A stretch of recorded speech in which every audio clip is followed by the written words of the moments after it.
Ils cherchent. Depuis des heures, des jours, des semaines, ils ont remué des tonnes de gravier, dans un seul but. Trouver des rubis. Ces rubis, ces pierres précieuses qui les font rêver, leur ont fait quitter leurs champs, leurs montagnes, leur village, leur famille.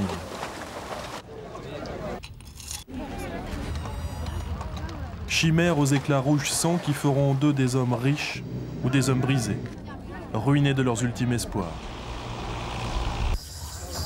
Ils sont les esclaves consentants d'un mythe, celui du rubis le plus pur, le rubis sang de pigeon, qu'on ne trouverait, dit-on, qu'au nord de la Birmanie, à Mogok.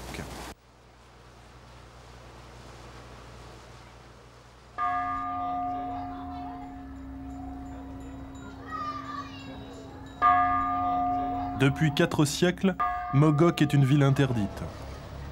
Depuis que le roi de Birmanie, par un traité inique, enleva au prince Shan une vallée inhospitalière, couverte de forêts, infestée de tigres, mais truffée de rubis.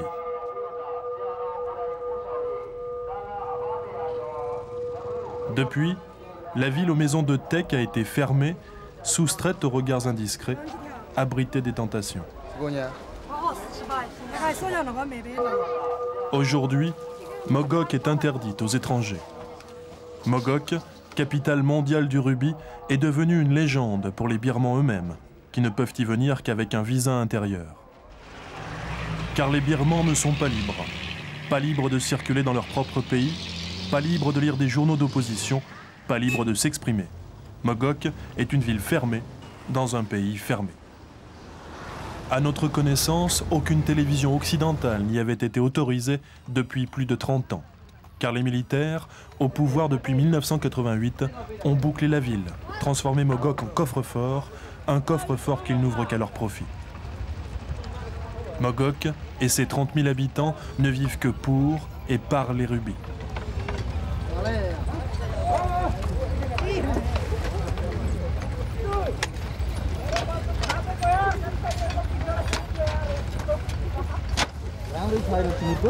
Il s'appelle Tarkour. Il a 36 ans.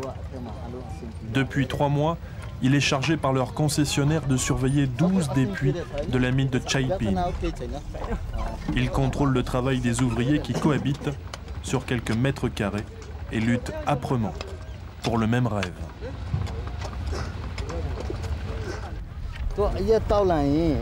Ils sont souvent ivres et alors ils se battent. Les puits sont les uns sur les autres et il y a beaucoup de concurrence. Ils sont condamnés à s'entendre pour y arriver. Généralement, la bagarre éclate parce que le voisin n'a pas pompé l'eau qui envahit le puits d'à côté.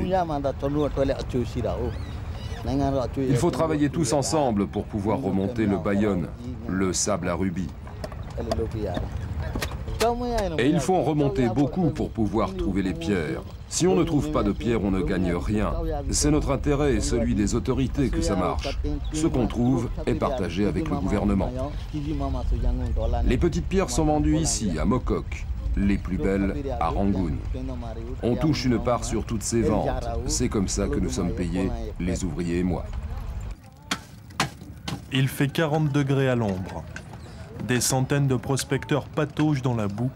Ils doivent trouver les pierres, vite, avant la mousson et les pluies torrentielles qui vont tout emporter. Presque tous sont des paysans pauvres venus des montagnes alentours. Ils sont tous originaires du district de Mogok. Seuls les gens de la région ont une chance de se voir accorder par les militaires une autorisation de prospecter. Le régime socialiste birman avait fermé les mines, nationalisé les puits et tout gelé. Les militaires qui se sont emparés du pouvoir ont une autre tactique. Les terrains appartiennent à l'État. Le régime militaire vend, aux enchères, des concessions aux candidats prospecteurs qui prennent en charge l'exploitation de la mine et en supportent les frais.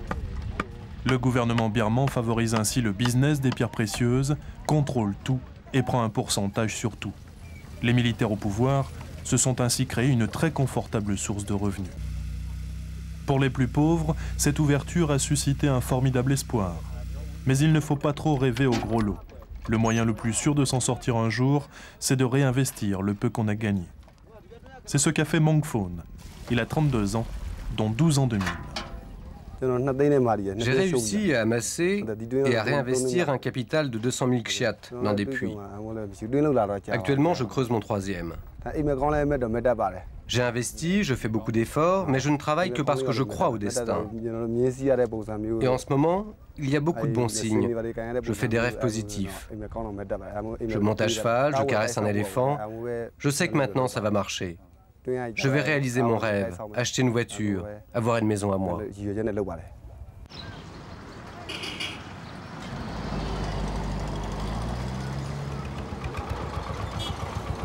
Leur rêve, c'est de faire construire une maison comme celle-ci, en béton. Une maison d'une couleur criarde, ostentatoire, qui proclamera leur réussite.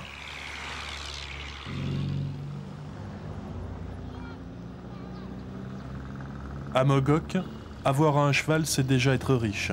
Alors posséder une voiture, même acheter d'occasion au Japon, ou mieux, un 4x4, c'est la fortune dont on rêve quand on prospecte. Mais à Mogok, il y a très peu d'élus. Rares sont ceux qui réalisent leurs rêves. La concession d'un emplacement pour 3 ans coûte moins de 1000 francs. Mais c'est un très gros investissement dans un pays où un petit fonctionnaire ne gagne que 750 francs par an. Creuser un seul et unique puits est un pari sur une hypothétique découverte. Ce pari, Wang Zhou l'a tenté. Il a 28 ans, il était paysan. À Mogok, on rêve tous de la grosse pierre, celle qui nous rendra riches. Mais les puits, c'est comme la loterie. Il faut tomber au bon endroit. Et en plus, on ne peut travailler que 6 mois par an, en dehors de la mousson, qui noie tout.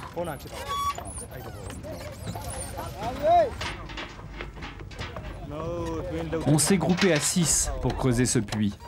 Mais chaque année, c'est pareil. On ne perd rien, mais on ne gagne rien. C'est la différence entre les gros et les petits. Les petits, ils travaillent dans des mines comme celle-ci, la mine de Homeng, en plein centre de Mogok.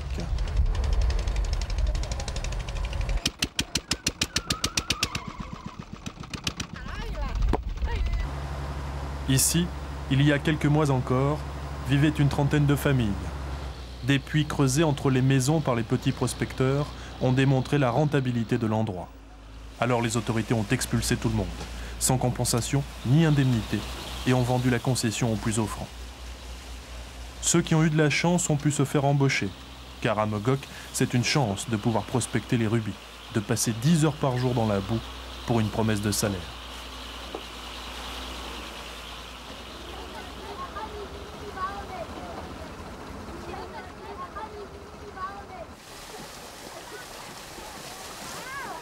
Ceux qui n'arrivent pas à travailler dans les mines tentent de survivre à leur périphérie, à la recherche de petites pierres que les ouvriers auraient laissées passer. Ceux-là sont les sous-prolétaires du rubis. Ce sont les Kanesema.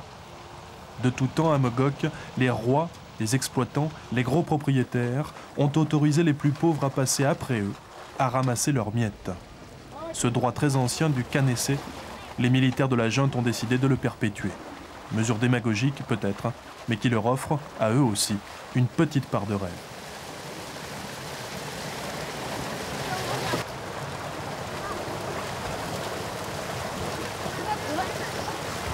Les Kanesema sont tout en bas de l'échelle. Ils rêvent d'atteindre le premier barreau, puis, si le destin les aide, de grimper un à un les échelons. C'est ce qu'a fait Yoset, un milliardaire, un des hommes les plus riches de Birmanie. La mine, tout le monde y est passé. Moi, j'ai commencé à 12 ans, après l'école et le dimanche. Mais j'ai eu la jambe cassée dans un éboulement. Alors, j'ai commencé à faire du commerce de petites pierres, à servir d'intermédiaire dans des transactions. À 20 ans, j'étais déjà riche. Et j'ai eu beaucoup de réussite à partir de 88. Maintenant, Yoset est riche. Très riche. Il emploie 1500 ouvriers. Il possède des mines, des usines et ce motel qu'il a grandi depuis 6 mois. Un motel vide de touristes interdit de séjour dans la région.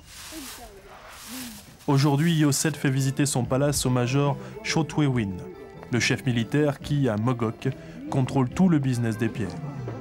Yoset va lui faire les honneurs de son zoo personnel.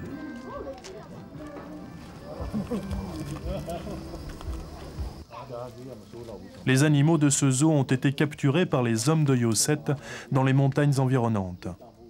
Ces montagnes dont les sentiers discrets mènent à la Thaïlande et à la Chine, toute proche.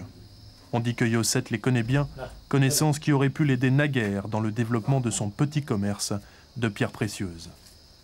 Fortune faite, Yoset anticipe maintenant sur l'ouverture de la région que le régime militaire laisse espérer. Les dirigeants de la Birmanie commencent à ouvrir le pays. L'idée que Mogok puisse être un jour librement accessible est tout à fait nouvelle. On verra dans un an ce que ça donne. À ce moment-là, l'agrandissement du motel sera fini et je serai prêt. L'opinion des dirigeants de la Birmanie changera peu à peu et la situation va s'améliorer dans les 2 ou 3 années qui viennent.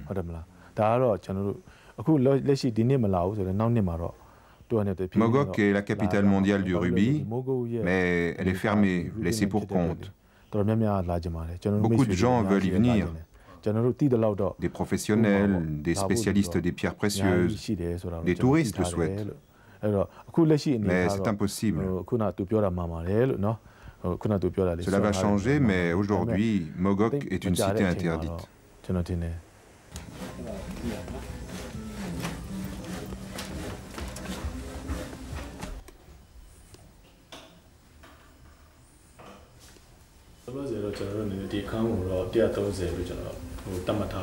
La chambre coûte 130 $ la nuit, mais pour le moment, il n'y a aucun client, car la région reste interdite aux étrangers et aux Birmans qui ne sont pas autorisés à y venir. L'agrandissement de ce motel contribuera à l'amélioration de l'équipement du pays et il donne du travail aux gens de cette ville. Ici, il y a beaucoup de chômeurs, des paysans venus des campagnes dans l'espoir de s'enrichir en trouvant des rubis. J'ai 1500 employés, 300 travaillent ici.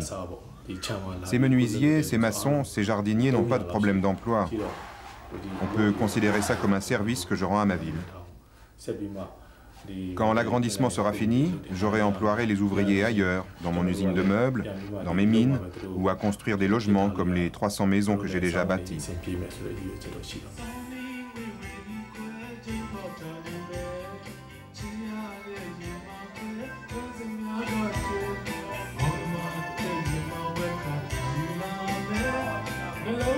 Ce diamant vient des mines de Momek, près de Mogok. On me l'a vendu brut il y a 6 ou 7 ans. À l'époque, ce n'était pas très cher. Je le porte parce que c'est un symbole pour moi, parce qu'il vient de Birmanie.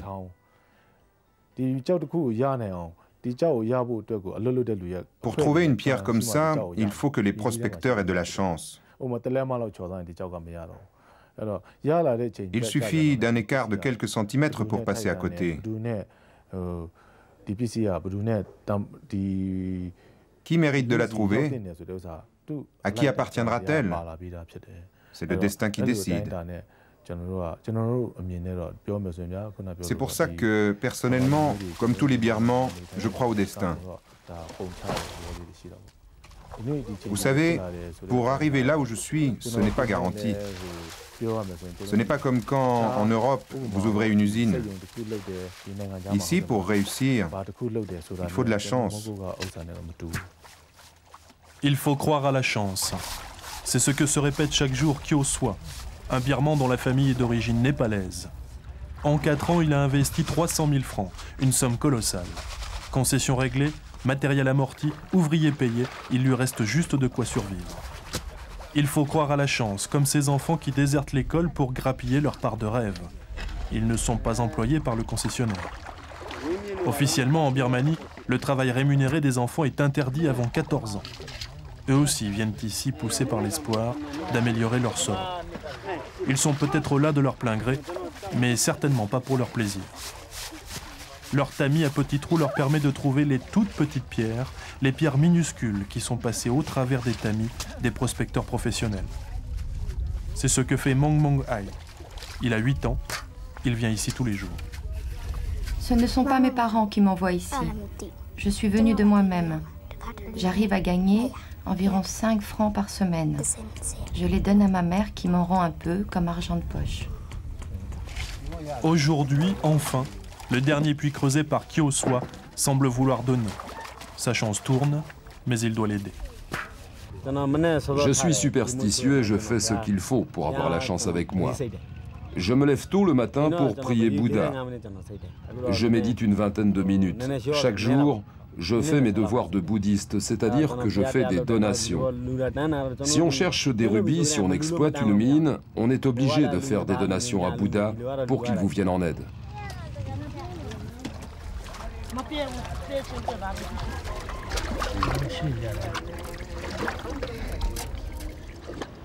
Des donations, les prospecteurs heureux en font. Quand ils ont trouvé des rubis, beaucoup de rubis, ils les partagent avec Bouddha et le couvrent d'or et de pierres précieuses. Comme celui de la pagode de Fangdo-u, qui daterait du XIVe siècle, selon Keomint, qui en a la garde. Ces pierres sont des dons de tous les prospecteurs de Mogok. La pagode n'est ouverte que 5 jours par an à cause de la sécurité. Nous ne connaissons pas la valeur exacte des centaines de pierres qui couvrent le piédestal, mais on l'estime à environ 1 milliard de kshiat, près de 50 millions de francs.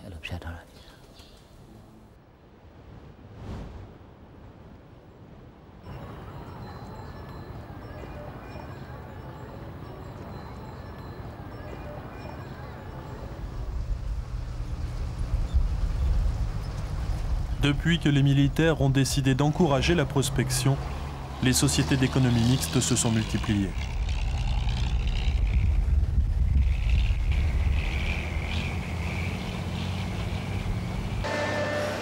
Des mines importantes se sont ouvertes. Schéma de base de l'accord, un particulier achète aux enchères la concession d'exploitation pour 3 ans, de 30 000 à 250 000 francs selon la surface exploitée. Dans la corbeille, le gouvernement met le gros matériel, les camions, les grues et toujours les explosifs, sur lesquels il garde un contrôle absolu.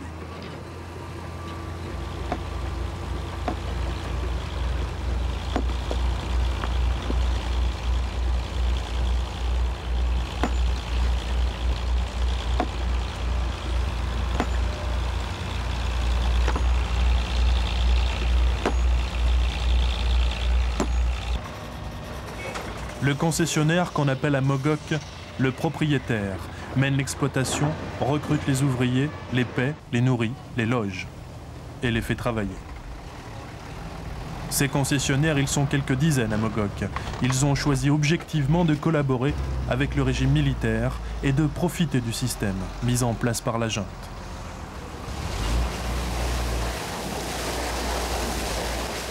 Le salaire de base d'un ouvrier est de 6 francs par jour, soit 3 fois le salaire d'un petit fonctionnaire et 25 fois le salaire minimum. Un salaire théorique qu'en fait, il ne touche pas. Dans la plupart des cas, l'exploitant propose aux ouvriers de partager les hypothétiques revenus de la mine. Le concessionnaire se contente alors de les nourrir et de les loger. Dans leur grande majorité, ils acceptent. Il y a trop de candidats pour s'offrir le luxe d'une discussion à sens unique. 10% des bénéfices de la vente des pierres reviendraient aux ouvriers. Il y a 30 ans, avant l'expérience de ce qu'on a appelé la voie birmane vers le socialisme, la part des ouvriers atteignait 30%. Pourtant, aujourd'hui, leur travail n'est pas moins pénible.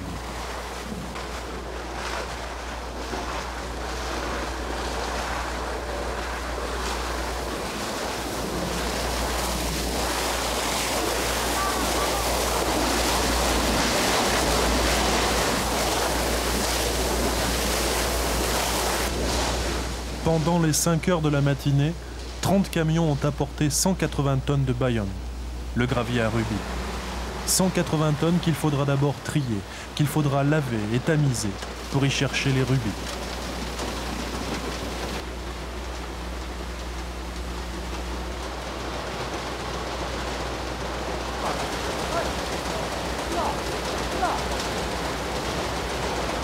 Les installations peuvent paraître précaires, elles sont efficaces.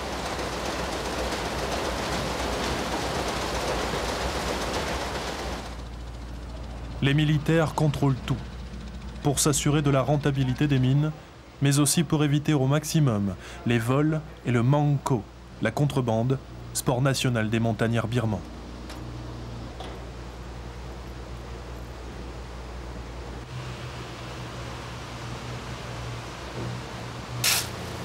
Les choses sérieuses vont commencer.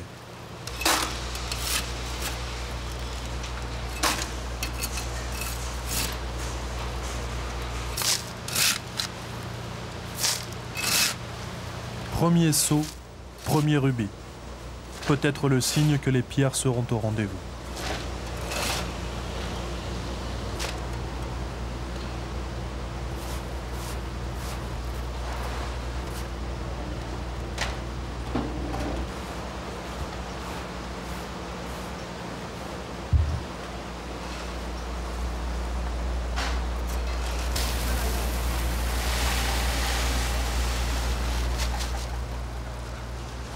Dans les graviers, les rubis apparaissent par dizaines, comme par miracle.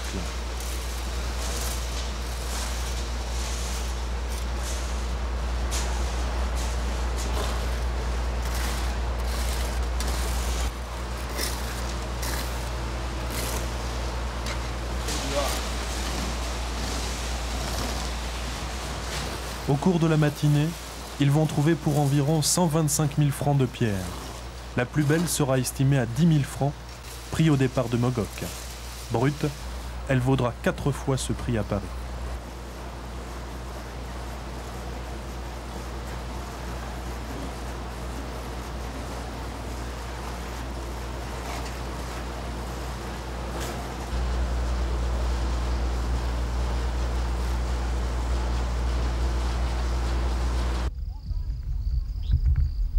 Le dieu des pierres précieuses a tout donné à Mogok.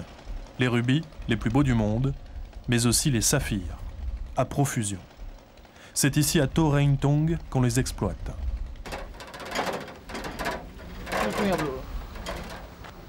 Thanh Linh a 23 ans. Il est le neveu du concessionnaire. C'est lui qui gère la mine au quotidien. Il s'inquiète de la bonne marche de l'exploitation et de la découverte d'un nouveau filon de saphir.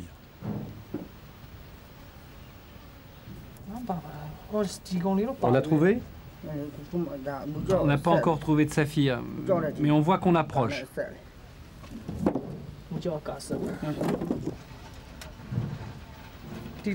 Et quelle est la largeur du filon? Ce n'est pas encore suffisamment creusé, mais c'est assez large. On n'a pas perdu la veine. Il faut persévérer.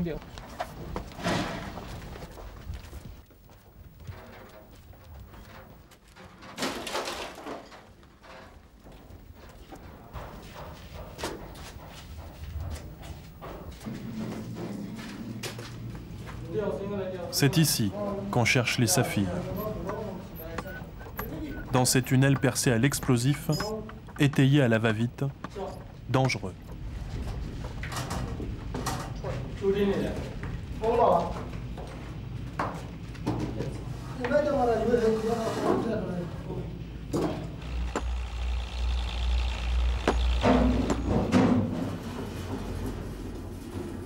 L'extraction se fait à la main. Après la dynamite, la pioche, la pelle, la brouette, la sueur, la poussière.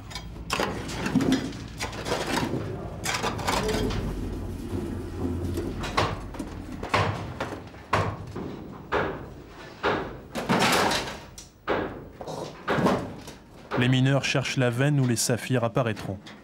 Peut-être.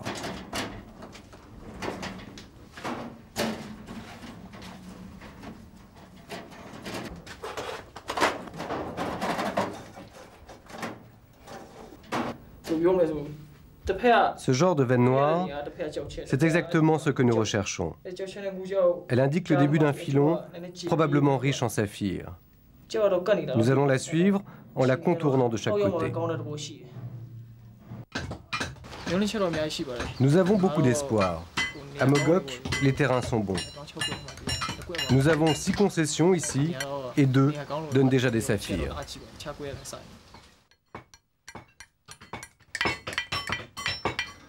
Une à une, les pierres sont extraites de leur gang, par centaines.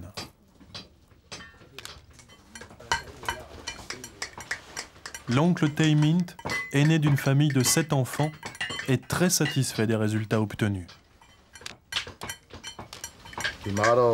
L'endroit a déjà été exploité par de petits prospecteurs qui ont creusé des puits individuels. On est donc assuré de la bonne rentabilité des mines. Dans 6 mois, dans 1 an, nous allons gagner beaucoup d'argent.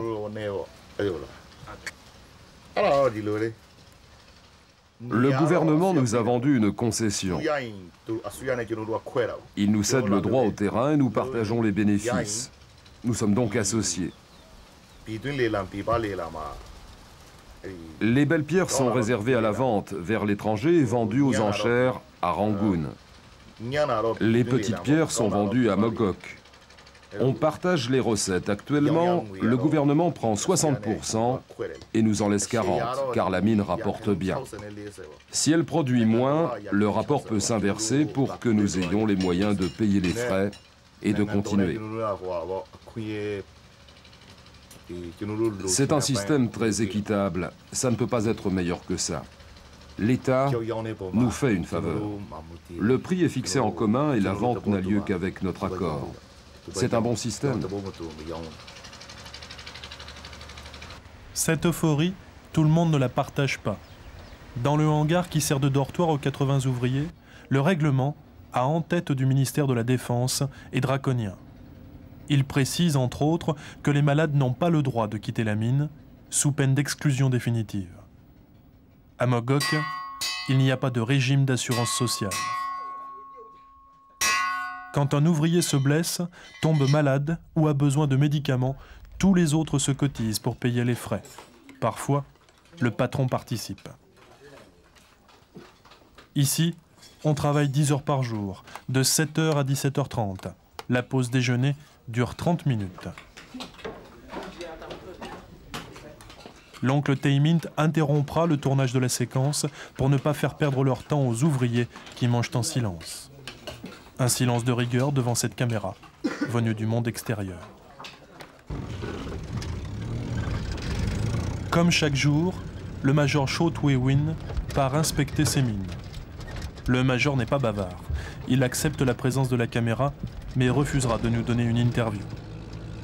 Au fil de la conversation, nous apprendrons tout de même qu'il a 38 ans, qu'il est marié et qu'il a 2 enfants. Il est à Mogok depuis 7 mois et sa femme, qui était professeure à Rangoon, regrette les fastes de la capitale.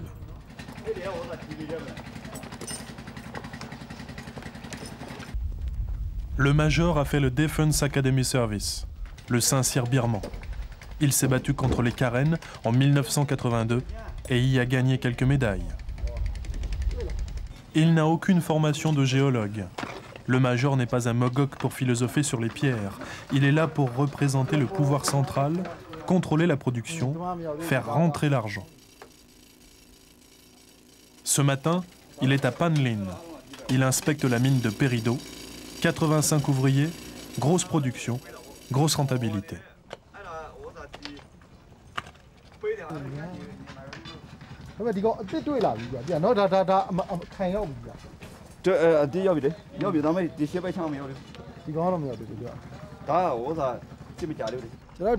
C'est ici qu'étaient les anciennes mines.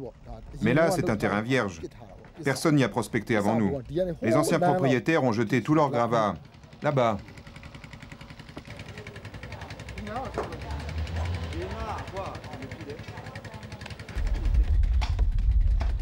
Les péridots ne sont que des pierres dures, elles n'ont pas la valeur des pierres précieuses. Mais il y en a énormément et la mine est très rentable.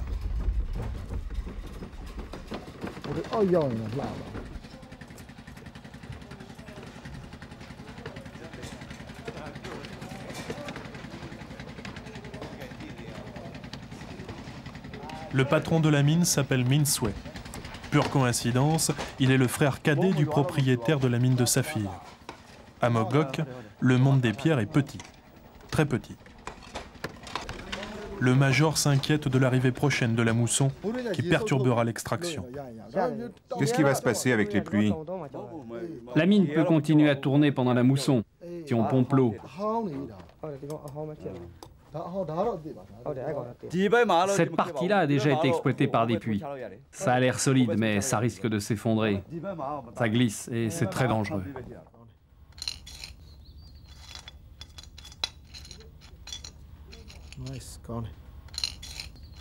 Dans toutes les mines, rubis, péridot, saphir sont récupérés par les militaires, et par eux seuls.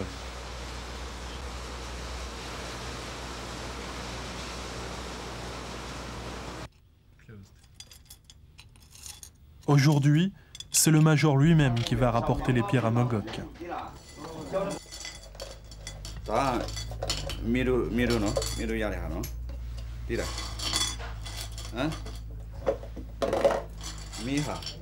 Cette boîte en plastique contiendra pour 75 000 francs de péridot.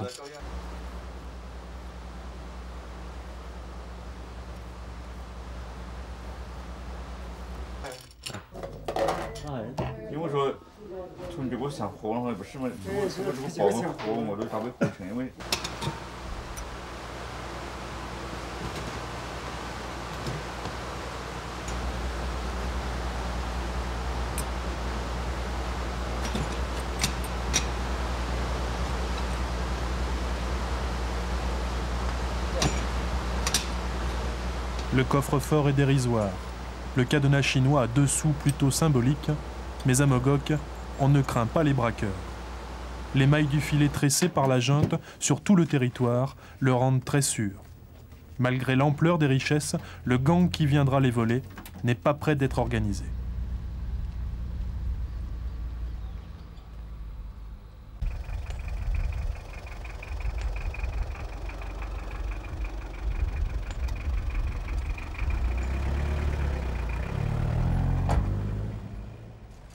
Toutes les pierres arrivent ici, dans la maison du major, terrain militaire, entrée interdite. Tous les matins, le major supervise lui-même le tri des pierres précieuses. Aujourd'hui, le major est très content. On a trouvé un énorme saphir de 982 carats. Une découverte comme on en fait rarement.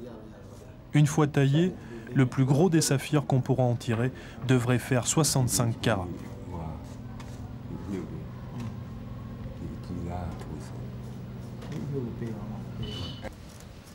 Chez le major, pas de bricolage comme dans les mines. Le matériel est ultra moderne. La balance électronique vient du meilleur fabricant mondial.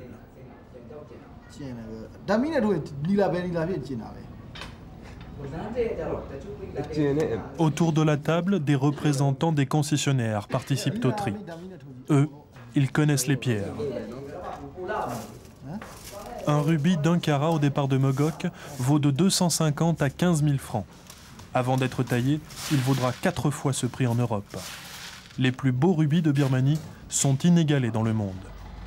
Ils ne se vendent que chez les très grands joailliers. Une fois montés, ils peuvent atteindre 150 000 francs le carat.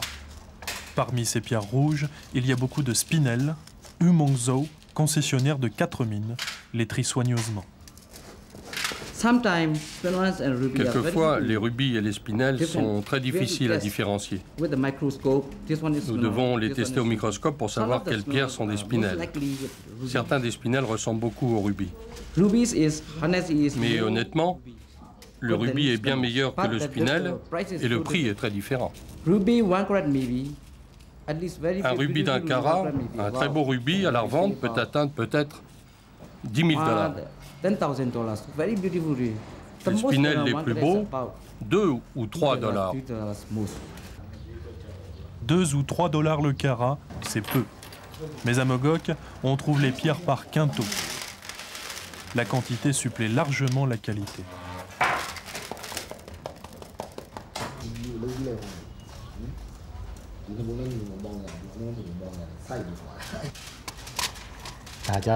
C'est un rubis, il n'est pas de la meilleure qualité, mais il sera tout de même mis en vente. Ceux-là, nous les appelons mashta. Ce sont des rubis opaques. Ils peuvent être classés en rubis, mais ils n'ont pas une très grande valeur. Ceux-là sont encore mélangés. Nous allons mettre à part les rubis de première classe. Ils seront expédiés à Rangoon, où leur prix de vente sera fixé. Number 4, 1 packet, 46. Number 5, 1 packet, 390. Number 6. Dernier contrôle avant la pause des scellés et le départ pour Rangoon. 1700. Number 9, 2 pieces, 390. 114. Un départ sous bonne garde que nous ne serons pas autorisés à filmer.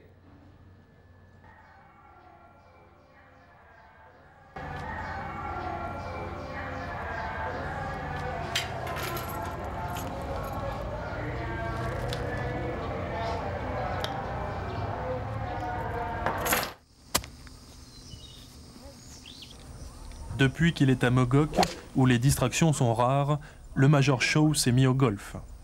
Le Mogok Golf Club est un héritage de l'occupation anglaise. Les partenaires du Major sont d'origine népalaise, descendants de Gourkha, de l'armée des Indes. Tous sont négociants en pierres précieuses et exploitants de mines. Leur flair pour découvrir l'endroit qui rapportera est légendaire. C'est ce qui les a rendus riches. Et selon eux, le meilleur filon de Mogok, c'est le parcours de golf. Le terrain appartient aux membres du club et non au gouvernement. Les tractations ont déjà commencé. Le président du club espère vendre à 2 millions de dollars.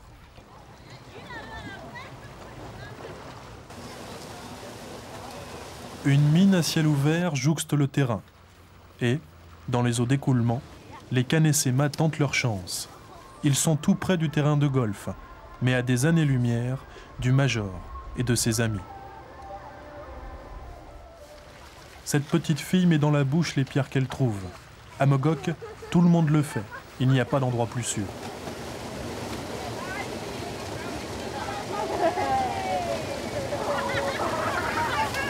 Win Win a 21 ans. Elle est étudiante en comptabilité. Le soir, à l'heure où le Major joue au golf, elle vient ici acheter de petites pierres. Je ne gagne pas beaucoup à la fois, mais cela suffit à payer mes études. Mes parents n'ont pas besoin de m'aider. Et comme j'ai une sœur, cela réduit leurs charges.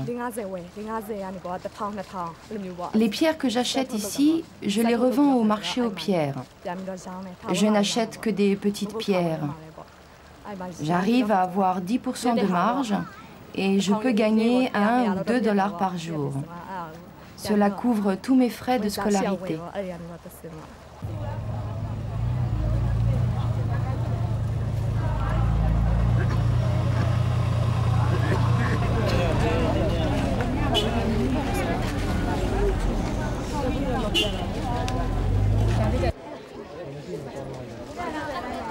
Plusieurs fois par semaine, Win Win et sa sœur Kalia vont au marché aux rubis de Mintada, un marché de Mogok où seules les femmes viennent vendre.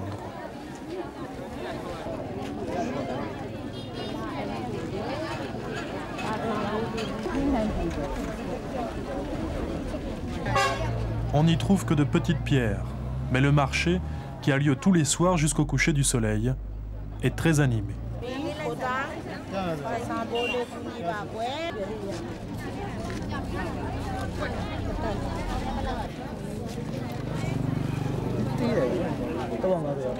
Vendez-la moi pour 300 chiates.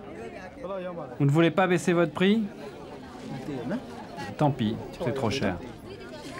Le prix qu'il m'offrait était trop bas, vraiment trop bas. J'ai préféré garder la pierre.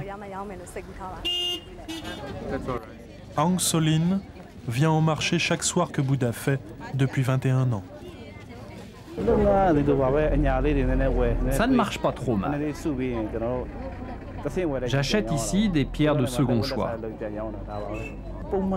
Je les taille, je les revends à des joailliers qui les montent en bijoux. Mon bénéfice n'est pas très grand, mais ça me suffit pour vivre. Ce n'est pas très régulier, ça dépend de ce que j'achète et de ce que je vends. Mais je gagne 7 à 8 000 chiates par mois. environ 100 000 kyats par an. 5 fois le revenu d'un petit fonctionnaire. Win-Win A, elle, n'en est pas encore là. Le marché se termine et elle cherche à vendre sa plus belle pierre. La négociation est âpre.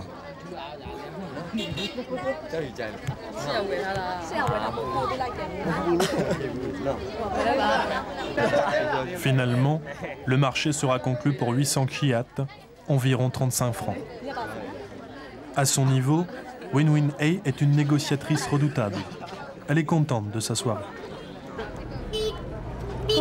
J'ai bien vendu mes petits rubis.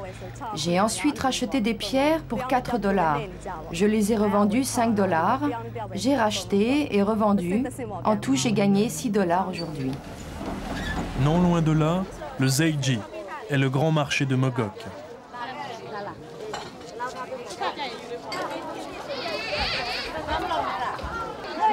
Mogok est une ville prospère. L'argent du rubis y passe de main en main. Toutes les communautés s'y côtoient. Montagnards Shan et Lissou, Chinois, Indiens, établis là depuis des générations. Ces communautés cohabitent, mais certains tiennent à préserver leurs différences, comme ceux descendants de Gurkha. Nous, les descendants des Népalais de l'armée britannique, nous avons formé des associations culturelles et religieuses. Nous ne voulons pas que notre communauté soit assimilée par les autres, les musulmans ou les chrétiens par exemple. Nous ne voulons pas nous mélanger avec eux. Notre indépendance fait notre force. Il s'appelle Kyole. Mais à ce nom birman, ce négociant Gurkha de 37 ans préfère son nom népalais de Sholanat.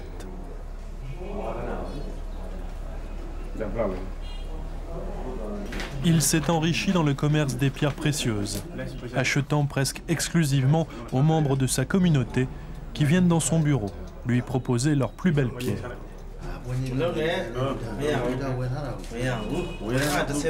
Sholanat a clairement choisi. Il dit être neutre, mais travaille grâce au régime militaire en place. L'argent ne fait pas de politique.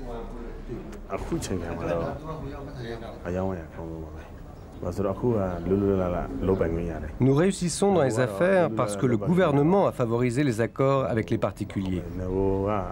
Actuellement, c'est meilleur que jamais pour les affaires parce qu'on peut travailler librement.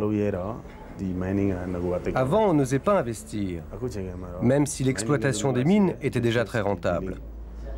Maintenant, la prospection, le commerce sont favorisés. Chacun peut travailler comme il le veut et selon ses moyens.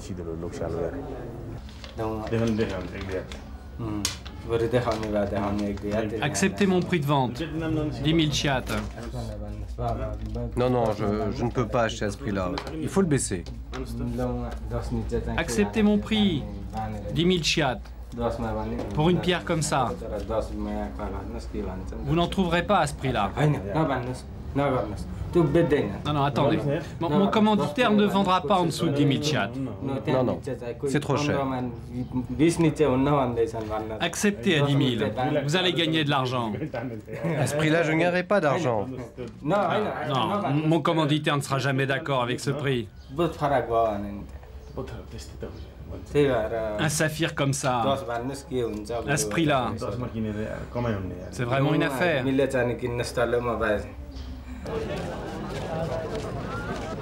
Les concessionnaires qui exploitent les mines peuvent racheter au gouvernement les pierres de second choix et les mettre directement en vente. Ce sont ces pierres qui circulent chaque matin sur le marché de Padamir. Umeyoshit est un habitué du marché. Il taille lui-même les pierres qu'il achète. C'est un métier qui n'est pas très difficile. Avec de l'expérience, un peu de connaissance sur les pierres, on peut très facilement estimer le bénéfice que l'on va faire. J'achète les pierres en kyat birman, je les taille et je les revends à Rangoon en dollars. C'est un très bon système qui encourage les gens comme moi, ceux qui achètent puis taillent eux-mêmes. Les pierres et les bijoux de qualité sont vendus 3 fois par an aux enchères à Rangoon.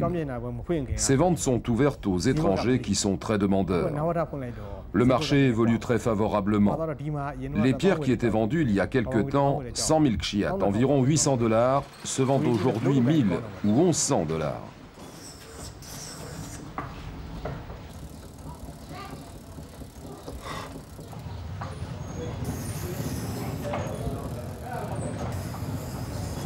Tailleur de pierres précieuses, Umeyoshit est géologue de formation.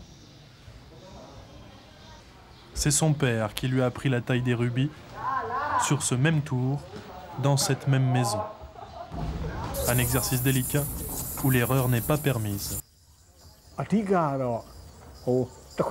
Quand on taille soi-même les pierres pour les faire monter ensuite en bijoux, toutes les étapes sont importantes. Il ne faut pas faire d'erreur quand on taille une pierre qui peut valoir 1000 $. Et même si elle est belle et bien taillée, si on la vend à Mogok, il faut la confier à un bon vendeur dans une bonne boutique. Ça ne marchera pas si le vendeur est incompétent. Par exemple, les marchands de bois connaissent bien le bois, et pas les pierres, et ils sont riches, parce qu'ils sont compétents. Si on vend des pierres ou des bijoux, comme je le fais aux ventes de Rangoon, on peut les vendre à un bon prix car les vendeurs officiels, ceux du gouvernement, sont de bons vendeurs. On vend donc à un bon prix. Tant que le gouvernement autorisera ce business et que ça marchera, je continuerai. Je n'étendrai pas mon activité à d'autres secteurs. Umeyoshit dessine lui-même les bijoux qu'il fait fabriquer par le joaillier. Sur le marché local, ce collier peut valoir jusqu'à un demi-million de chiat, 200 000 francs. Les broches, environ 30 000 francs. Mais ces bijoux seraient invendables en Occident. Les pierres sont de moindre qualité, la taille locale inadéquate, l'or utilisé de trop faible teneur.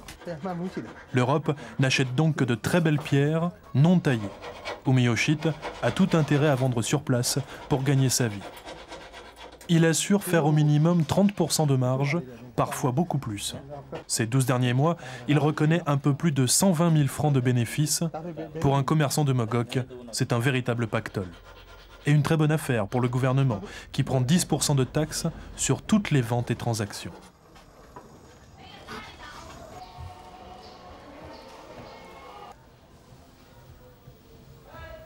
Bouddhiste fervent, Umeyoshit prie et médite 4 fois par jour. Malgré ses certitudes, lui aussi, il pense qu'un homme ne peut réussir sans l'aide de la religion. Yoset, le milliardaire, quant à lui, est baptiste. Il a fait construire un premier temple pour ses ouvriers et va en mettre un second en chantier. Je ne me contente pas d'aller méditer dans les temples ou les monastères. Régulièrement, je prie, notamment le soir, avant de me coucher. Mais il faut aussi concrétiser ce qu'on souhaite. J'y tiens énormément. Je ne fais pas de discrimination religieuse. Je dois beaucoup aux bouddhistes de Mogok, à tous les birmans qui m'ont vendu de bonnes pierres. J'ai pu faire des bénéfices et gagner beaucoup d'argent grâce à eux. Aux musulmans d'origine indienne, je dois beaucoup aussi. Comment faire pour leur rendre à mon tour service et remercier tous ces gens de différentes religions ? Je ne peux pas les remercier un à un, alors j'aide des associations religieuses. Je leur rends ce qu'ils m'ont donné.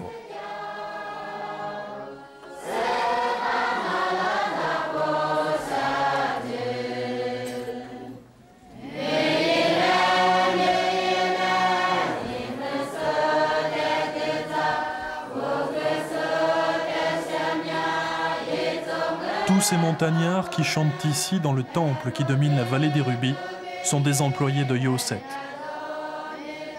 Leurs ancêtres animistes ont été évangélisés par les missionnaires britanniques au siècle dernier. Tous sont venus à Mogok pour y trouver fortune. Ils chantent leur espoir de réussir, leur espoir de voir Dieu les aider à sortir de leurs conditions.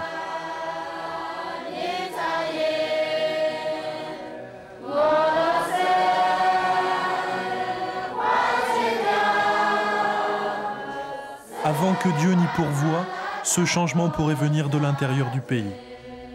La junte birmane est contestée et à Rangoon, les partisans de Aung San Suu Kyi, le prix Nobel de la paix, maintenu en résidence surveillée, s'affichent de plus en plus nombreux. Les bouleversements politiques ne sont probablement pas imminents, mais le régime en place évoluera peut-être sous la pression populaire et internationale. Les militaires claironnent à tout va une timide ouverture du pays et, à Mogok, des accords avec des sociétés étrangères sont évoqués.